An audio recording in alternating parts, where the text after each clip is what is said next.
అవసరం వచ్చినప్పుడు తప్ప మిగతా అప్పుడు గుర్తురానందుకు నాన్న ఎప్పుడైనా బాధపడ్డాడా ఏమో. కుటుంబం కోసం ఎంత చేసినా తగిన గుర్తింపు తెచ్చుకోవడంలో నాన్న ఎందుకో పాపం బాగా పిల్లల ఫీజులు ఖర్చులు ఉన్నాయి. ఎప్పుడప్పుడు ఈసారి పండక్కి చీర కొనొద్దంది అమ్మ. ఇష్టమైన కూర అని చెప్పి పిల్లలు మొత్తం తినేస్తే ఆ పూటకి పచ్చడి మెతుకులతోనే ఇష్టంగా తినే నాన్న.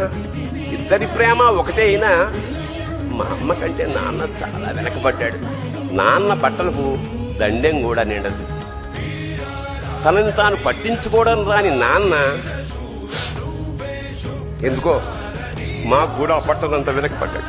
నాన్న ఇలా వెనకబడిపోవడానికి కారణం ఆయన మా అందరికీ వెన్నెముక కావడమే. వెన్నెముక వెనక ఉండబట్టే కదా దన్నుగా నిలబడగలుగుతున్నాం.